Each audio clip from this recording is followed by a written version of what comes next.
আল্লাহর হাবিব যখন সালমানে পারসির পরামর্শ মানলেন, মেনে বললেন পাহাড়ের ইউটার্নের এই মাথার থেকে ওই মাথা পর্যন্ত খাল কাটো, যাতে মক্কার কোনো কাফের মদিনার ভিতরে গর্বে ঢুকতে না পারে, যেটাই ঢুকবে ওটাকেই গাই দিয়া একবারে খতম করে ফেলবে। খাল খাটা শুরু হলো।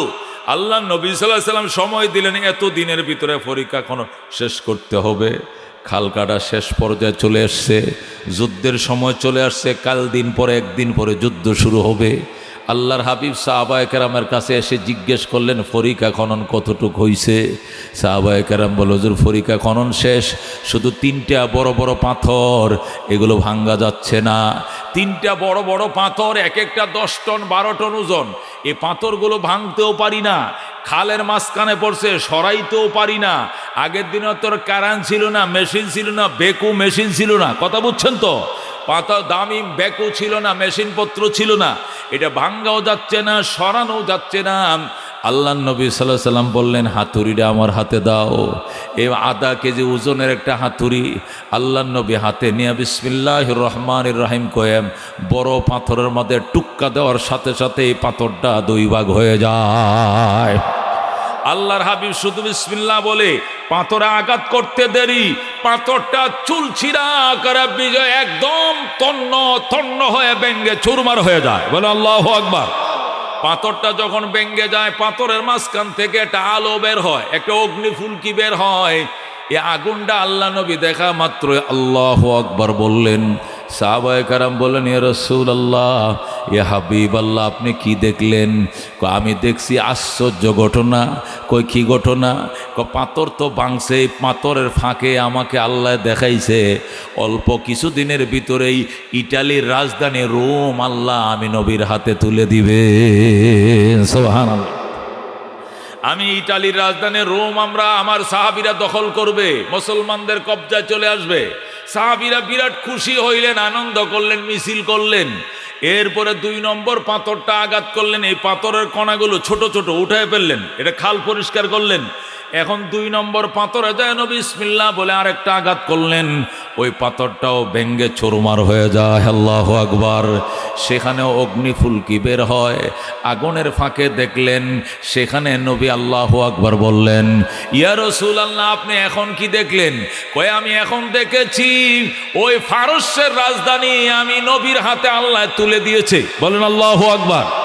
সাহাবায়ে কেরাম খুশি হলেন, পাথরের টুকরাগুলো উপরে উঠাইলেন, খাল পরিষ্কার। আরেকটা মাঝারি ধরনের পাথর রয়ে গেছে। আল্লাহ নবী হাতুড়ি দিয়ে আরেকটা আঘাত করি। হাতুড়ি নিয়ে নবী ওই পাথরে আবার আঘাত করলেন, সাথে সাথে ওই পাথরটা ভেঙ্গে চুরমার হয়ে যায়। আবার আগুন বের হয়। নবী আল্লাহু আকবার বললেন। সাহাবীরা জিজ্ঞেস করলেন, হুজুর এখন কি দেখছেন? কই এখন দেখেছি ইয়েমেনের রাজধানী সানা নগরী আল্লাহ আমি নবীর হাতে তুলে দিয়েছে। 3টা পাথর ভেঙছেন। 3 পাথর ভেঙ্গে 3টা দেশের জয়ের সুসংবাদ তিনি পাইছেন। পাওয়ার পর যুদ্ধ শুরু হলো। কাফেররা আসলো মক্কা থেকে, আইসা এই পরীক্ষা দেখে, খাল দেখে কাফেররা মাথায় হাত দিয়ে সর্বনাশ।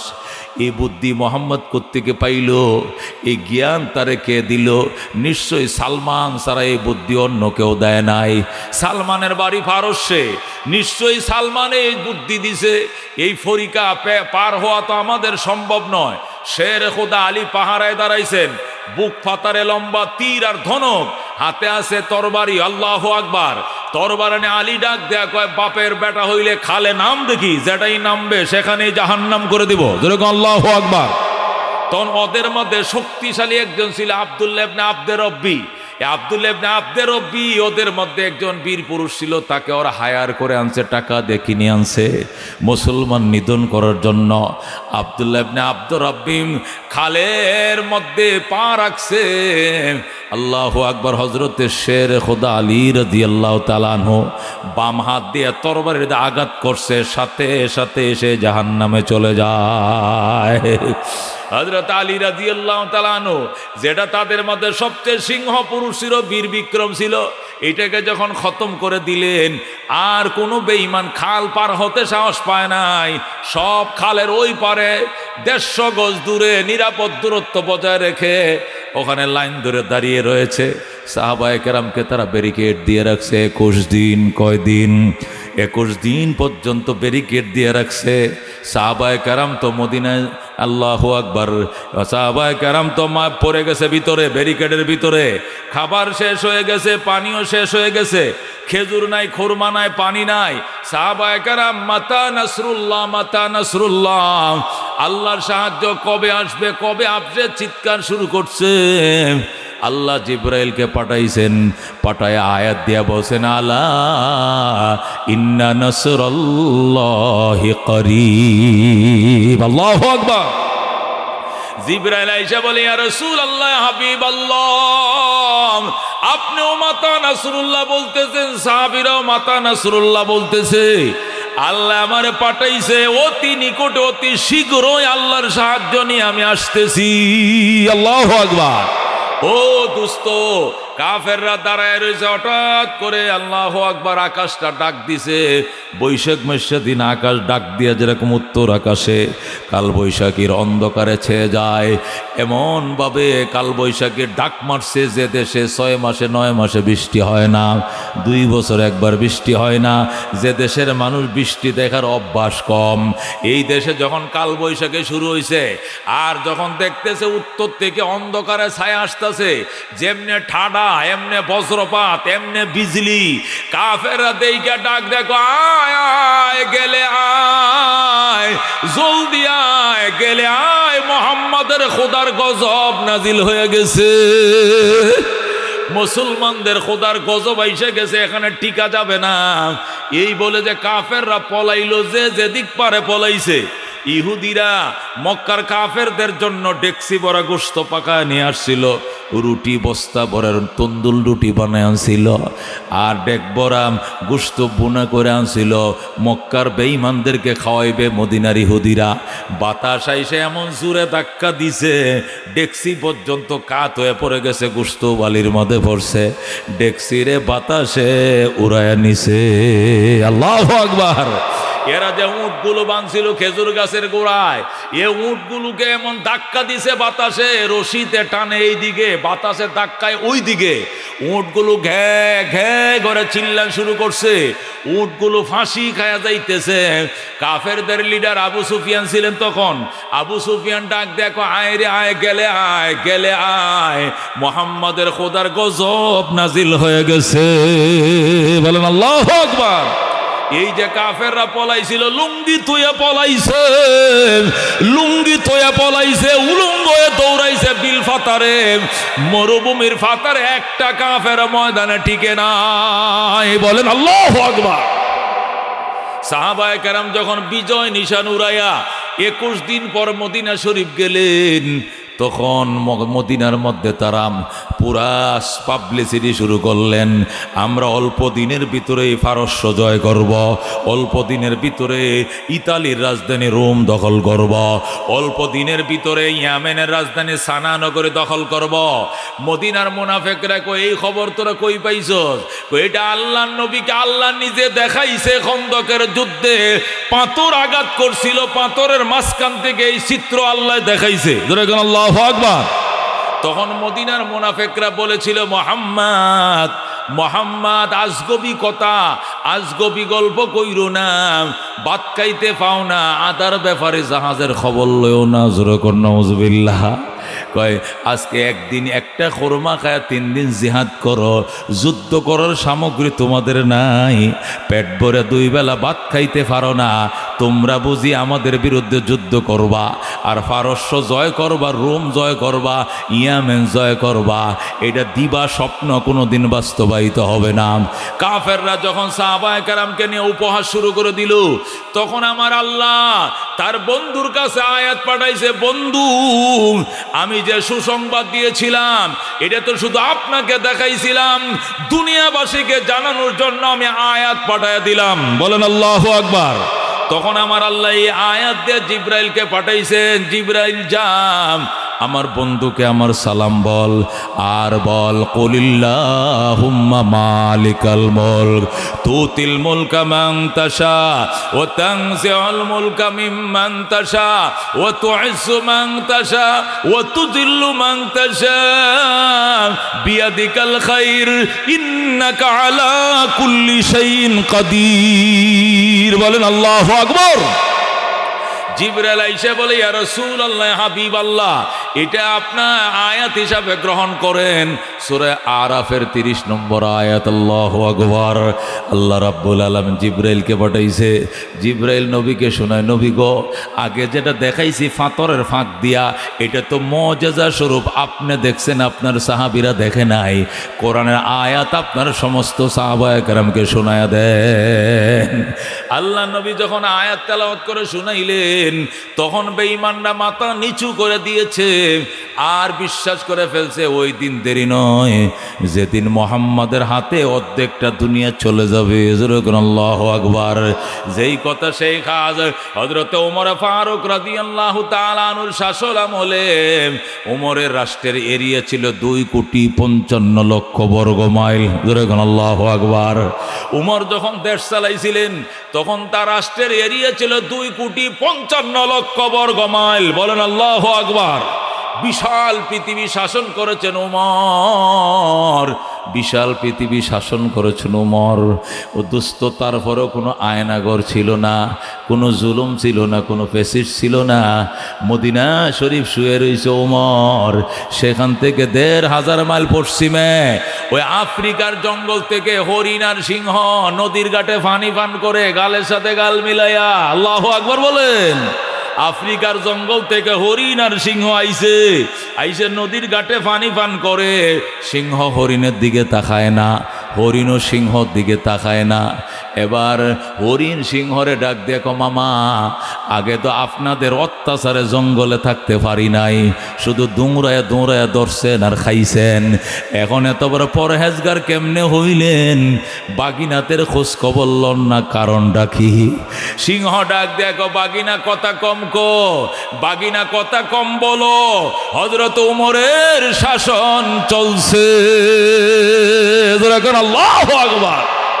क्या नजर थे जिसने मुर्दों को मसीहा कर दिया, दिल को रोशन कर दिया, आँखों को बीना कर दिया, खुद न थे जो राह पर औरों के हादी बन गए, क्या नजर थे जिसने मुर्दों को मसीहा कर दिया, दिल को रोशन कर दिया, आँखों को बीना कर दिया, दुर्फशानी ने तेरी कतरों को दरिया कर दिया, दिल को रोशन कर दिया, आँखों को बीना कर दिया। ज़रूर মারহাবা। এই জন্য বলতেছিলাম দোস্ত, এটা আমাদের ঈমান, এটা আমাদের বিশ্বাস। ক্ষমতা চিরস্থায়ী নয়, ক্ষমতার মালিক কেউ নয়, ক্ষমতার মালিক একমাত্র কে? এটা আমাদের বিশ্বাস। ক্ষমতার মালিক একমাত্র কে? এটা আগেওয়ালারা যেমনি ভালো করে বুঝছে, নতুনওয়ালারাও ভালো করে বুঝে পরে ক্ষমতায় বসার দরকার। কথা কোন ঠিক কিনা?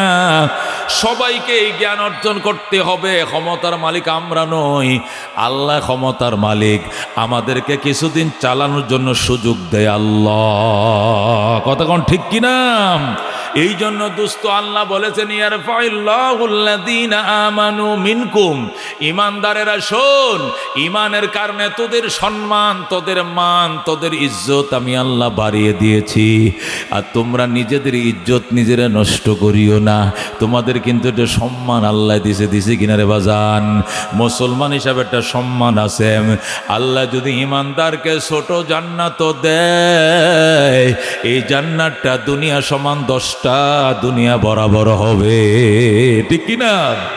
ইমানদার যদি ছোট জান্নাত পায় কত বড় হবে? দুনিয়া সমান 10টা দুনিয়া বরাবর হবে। কতক্ষণ ঠিক কিনা? এই জন্য দোস্ত বেঈমানরা পাইবনি জান্নাত। আল্লাহ বলেন ওয়ালা ইয়াদখুলুনাল জান্নাতাম হাত্তা ইয়ালিজাল জামালু ফি সাম্মিল খায়াত। আল্লাহু আকবার। আল্লাহ বলছেন ওয়ালা ইয়াদখুলুনাল জান্নাতা, কোন বেঈমান কোন কাফের এতক্ষণ পর্যন্ত জান্নাতে ঢুকতে পারবে না হাত্তা ইয়ালিজাল জামালু ফি সাম্মিল খায়াত, যতক্ষণ পর্যন্ত সুইর ছিদ্র দিয়ে উট না ঢুকবে। বলেন আল্লাহু আকবার। এই সুই ছিলেন সই, এই সুই ছিলেন সই। সুই দিয়ে কি করে? কাপড় শিলা করে। কি শিলা করে? এই সুইয়ের মধ্যে ছিদ্র আসেনি, ছিদ্রতে কি করে? সুতা ঢুকায়। কি ঢুকায়? সুইয়ের মধ্যে ছিদ্র আছে, ছিদ্রতে কি ঢুকায়? সুতা ঢুকায়। ছিদ্রটা অনেক বড় না চিকন?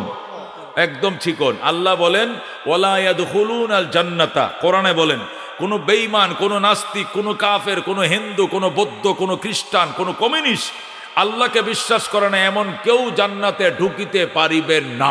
যেরকম আল্লাহু আকবার। হ্যাঁ, ওই দিন পারিবে। কবে? কবে? কয় যেদিন সুয়ের ছিদ্র দিয়া উট ঢুকবে সেই দিন। সুয়ের ছিদ্রতে উট ঢুকবে নি? ঢুকবে। হাত্তা ইয়ালিজাল জামালু ফি সাম্মিল খায়াত, যেদিন জামাল, জামাল মানে ষাঁড় উট, মর্দ উট। মর্দ উটরে কি বলে? হ্যাঁ, জামাল বলে। ওয়ালা ইয়াদখুলুনাল জান্নাতা, বেঈমান জান্নাতে প্রবেশ করিতে পারিবে না হাত্তা ইয়ালিজাল জামালু, যতক্ষণ প্রবেশ না করিবে আল্লাহু আকবার উট ফি সাম্মিল খায়াত, সুয়ের ছিদ্র দিয়া।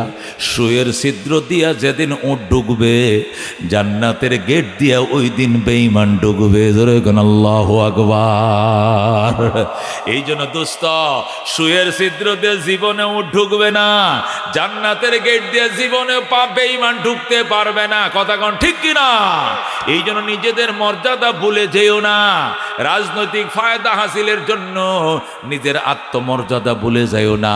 অনেকেই বলে হিন্দু মুসলিম ভাই ভাই সবার কাছে ভোট চাই, গুড়ার ডিম, গুড়ার আন্ডা। হিন্দু মুসলিম কোনোদিন ভাই ভাই হয়? হয়? আল্লাহ বলেন ইন্নামাল মুমিনুনা ইখওয়াতুন, ইমানদাররা ভাই ভাই। আল মুসলিমু ইখওয়া, মুসলমান বয় মুসলমান কি কি? ভাই ভাই। কথা কোন ঠিক কিনা? আল মুসলিমু আখুল মুসলিম, মুসলমান মুসলমানের ভাই, ইমানদার ইমানদারের ভাই। এটা কোরআনেও আছে, হাদিসে আছে। হিন্দু কোনোদিন ভাই না। কথা ঠিক কিনা? এখন ভোট পাওয়ার জন্য, খাতির বাড়ানোর জন্য হিন্দু মুসলিম ভাই ভাই সবার কাছে ভোট চাই। মিশা কথা। এটা কি কথা? মিথ্যা কথা। কি হবে? হিন্দু হিন্দু ভাই ভাই, মুসলমান মুসলমান ভাই ভাই, সবার কাছে ভোট চাই। কথা ঠিক আছে? কেমনে বলবেন? হিন্দু হিন্দু ভাই ভাই, মুসলিম মুসলিম ভাই ভাই, সবার কাছে ভোট চাই। ঠিক আছে? ঠিক আছে। হিন্দু মুসলিম ভাই ভাই চলবে না। কত ঠিক না? হিন্দু মুসলিম কোনোদিন কি হইতে পারে না? ভাই ভাই হইতে পারে না। ঠিক আছে? মনে থাকবে।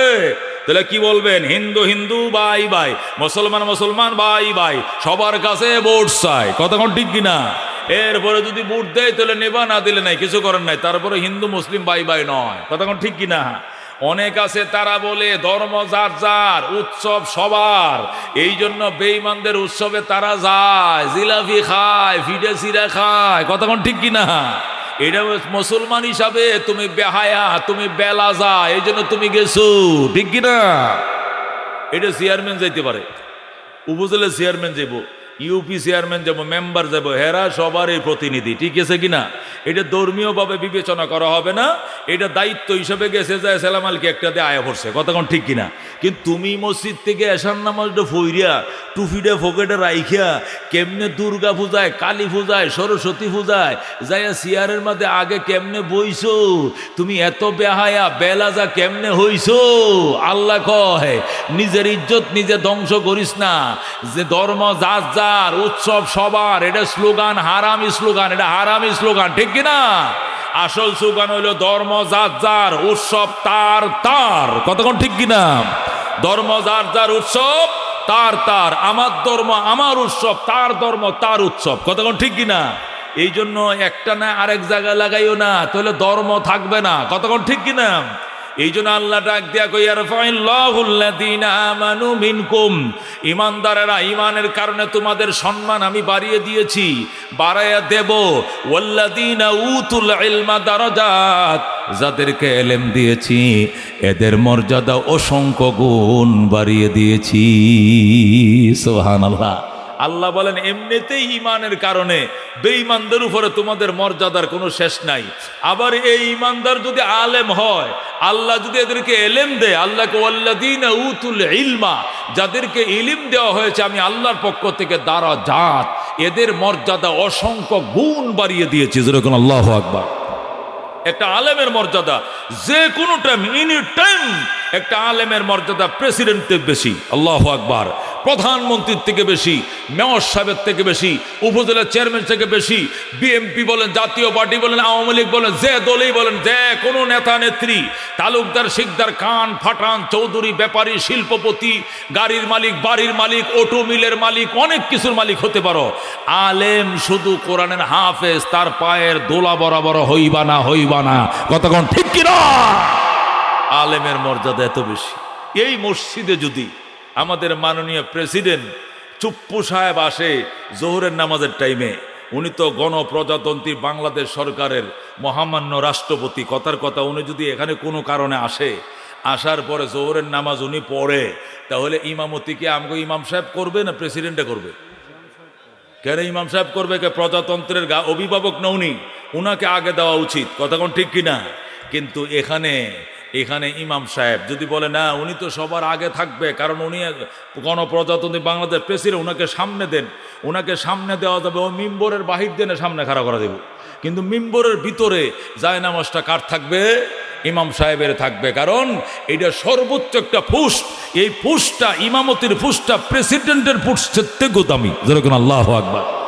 যদি কোন হুজুর এইটা কিভাবে মোল্লার দৌড় তো মসজিদ লাগাতে, এরা তো মসজিদের ইমামতি করে, এই ফুসটা এত দামি, এটা মোল্লার দৌড় মসজিদ পর্যন্ত, এটা তো নাস্তিকরা উপহাস করে বলে। কতক্ষণ ঠিক কিনা? কিন্তু মসজিদ কি জিনিস এইটাও জানে না, মোল্লা কি জিনিস এইটাও জানে না।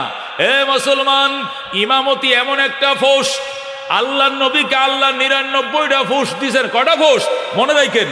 আমার নবীকে আল্লাহ 99টা ফুস দিছেন। উনি রহমতুল লিল আলামিন, উনি শাফিউল মুজনিবিন। ওনার এরকম কয়টা উপাধি আছে? 99টা উপাধি আছে। 98টা উপাধি আল্লাহ তাকে জমিনের মধ্যে দিয়ে পাঠাইছেন। আর 99 নম্বর উপাধির জন্য মেরাজের রাত্রকে আল্লাহ বাছাই করে নবীকে বুরাকে উঠাইয়া সিনা মুবারক অপারেশন কইরাম, বুরাক দিয়া বুরাকে উঠাইয়া জিবরাইলকে বানাইছে বুরাকের ড্রাইভার, মিকাইলকে বানাইছে হেল্পার, রহমতুল লিল আলামিনকে বানাইছে ভিআইপি যাত্রী। বলেন আল্লাহু আকবার। এক টানে বুরাক বাইতুল মুকাদ্দাসে যায়। সেখানে যাওয়ার পর আল্লাহ সমস্ত নবী রাসূলগণকে মুক্তাদি বানাইছেন। আল্লাহু আকবার। আদম থেকে ঈসা নবী পর্যন্ত সমস্ত নবীরা সেখানে মুক্তাদি বয়া কাতার বন্দী বইসা রইছে। জিবরাইল ওই দিনের ইমামতিটা আমার নবীকে দিয়ে দিছে। জিবরাইল তো নিজের হুকুমে দেয় না, আল্লাহর হুকুমে দিছে। কথা কোন ঠিক কিনা? ওই দিন তিনি ইমামুল আম্বিয়া হয়েছেন, সেই দিন তিনি ইমামুল মুরসালিন হয়েছেন, সেই দিন ইমামুল আম্বিয়া হয়েছেন। ওনার 99টা উপাধির মধ্যে একটা উপাধি হলো ইমামুল আম্বিয়া। এই ইমামুল আম্বিয়া উপাধিটা মেরাজের রাত্রে শুধু নবী রাসূলগণকে মুক্তাদি বানাইয়া, বাইতুল মুকাদ্দাসকে মসজিদ বানাইয়া, জায়নামাজের সামনে দাঁড়ায়া ইমামুল আম্বিয়ার খেতাব তিনি লাভ করেছেন। আল্লাহু আকবার। এবার আন্দাজ করে দেখো, এই পোস্টটা প্রেসিডেন্ট পোস্টের থেকেও বেশি। এই পোস্টটা যদি প্রেসিডেন্ট পোস্টের সমান হইতো, তাহলে আল্লাহ এটা মদিনার মধ্যে তো আগেই তারা দিয়ে দিয়েছেন। নবী প্রেসিডেন্ট ছিলেন, রাষ্ট্রের দায়িত্ব পালন করেছেন, এইটার জন্য বিশেষ কোনো আয়োজন করেন নাই, সমস্ত গুণগুলো নরমালে দিয়ে দিয়েছেন। কিন্তু ইমামতির গুণ আল্লাহ বিশেষ আয়োজন করে কোনো পাপী বন্দাকে মুক্তাদি বানায় নাই, নিষ্পাপ নবীদেরকে মুক্তি মুক্তাদি বানায়া রহমতুল লিল আলামিনকে ইমাম বানাইছেন। নবী বলেন আম্মানি জিবরিলু, জিবরাইল আমাকে ইমামতির মুসল্লায় দাঁড় করায় দিছে। ফাসাল্লাইতু বিহিম রাকাতাইন, আমি সমস্ত নবী রাসূলগণকে মুক্তাদি বানায়া 2 রাকাত নামাজের ইমামতি করলাম। যেরকম সুবহানাল্লাহ। ও দোস্ত, কি মনে করছো ইমামতির ভোজ? উলামায়ে কেরাম প্রেসিডেন্টের চেয়েও দামি, মন্ত্রীর চেয়েও দামি, সব কিছুর থেকে উলামায়ে কেরামের শান আল্লাহর দরবারে বেশি। যেরকম সুবহানাল্লাহ। দামি পাথর 2টা। কোন দামি পাথর কয়টা পৃথিবীতে? 2টা। একটা পাথরকে বলা হয় কোষ্টি পাথর। কি পাথর? একটা পাথর কি? কোষ্টি পাথর। কোষ্টি পাথর দিয়ে কি করে কোনটা সোনা খাঁটি কোনটা ভেজাল্লা সোনা এটি পরীক্ষা করার জন্য কোষ্টি পাথর দিয়ে চেক করে। কথা বুঝছেন না? কয় না স্বর্ণের কোষ্টি পাথর দিয়ে যাচাই করো, এটা তো কথার কথাই কয় মানুষে। কোষ্টি পাথর কোন পাথর? যে পাথর দিয়া স্বর্ণ খাঁটি না ভেজাল এটা পরীক্ষা করে যে পাথর দিয়ে, এটাকে কি বলা হয়? কোষ্টি পাথর। এটা অনেক দামি পাথর, এটি পাওয়া যায় না। পৃথিবীর অনেক রাষ্ট্র ঘুরে একটু বের করতে হয়। স্বর্ণকাররা এগুলো অল্প একটু কিনে আনে লক্ষ লক্ষ টাকা দেয়। পাথর 2 প্রকার, মানে দামি পাথর 2 প্রকার। একটাকে বলা হয় কোষ্টি পাথর, যেটা দিয়ে সোনা সোনা বেজাল না নির্বেজাল পরীক্ষা করে। আর একটা পাথরের নাম হলো ফরস পাথর। কি পাথর? ফরস পাথর কাকে বলে? যে পাথরের সাথে মাটির ছাকা অথবা নর্মাল কোনো পাথর যদি কাপড় দিয়ে বান্ধে রাখো, রাইকা খাটের নিচে রাইখা দাও, সকালবেলা ঘুমোত্তুন উইটা দেখবা এই মাটির চাকাটা ও স্বর্ণের চাকা হয়ে গেছে। কই না? ভালো মানুষের ফরসে থাকো। ফরস মানে সহবত। ফরস পাথর মানে কি? যেখানে খারাপ পাথর, নর্মাল পাথর, যে পাথরের সহবতে থাকলে 24 ঘন্টা পরে এটাও স্বর্ণ পাথরে পরিণত হয়ে যায়। যেরকম সুবহানাল্লাহ। ওরে দোস্ত, উলামায়ে কেরাম হলো ফরস পাথর। কি পাথর? উলামায়ে কেরাম ফরস পাথর। এদের সাথে থাকো। রাজনীতি করবা উলামায়ে কেরামের সাথে করো। পীর মুরিদি কাজ করবা উলামায়ে কেরামের মধ্যে যারা পীর, এদের কাছে মুরিদ হও। তাহলে বন্ড হইতা না, ডাকডোল বাজাইতা না, গাঞ্জার কলকি টানতা না, বাংলা মদও থাকবে না, ইংরেজি মদও থাকবে না, বাবাও ডাকবা না, বাবাও খাইবা না। কথা কোন ঠিক কিনা? পীর ধরবা, আলেম পীর ধর। রাজনীতি করবা, আলেম রাজনীতি ধর। তাবলিগ করবা, আলেমদের সাথে তাবলিগ করো। কথা কোন ঠিক কিনা? উলামায়ে কেরামের সাথে তাবলিগ করো, তাহলে দেখবো এটা তাবলিগ হইব। উলামায়ে কেরাম ছাড়া যদি তাবলিগ করো, সিল্লা দিবা, এটা পিকনিক হবে, তাবলিগ হবে না। কথা কোন ঠিক কিনা? সর্বক্ষেত্রে উলামায়ে কেরামকে প্রাধান্য দিবা মুসলমান। কেন? নবীদের দন আল্লাহ উলামায়ে কেরামের সিনার মধ্যে রাখছে। যেরকম সুবহানাল্লাহ।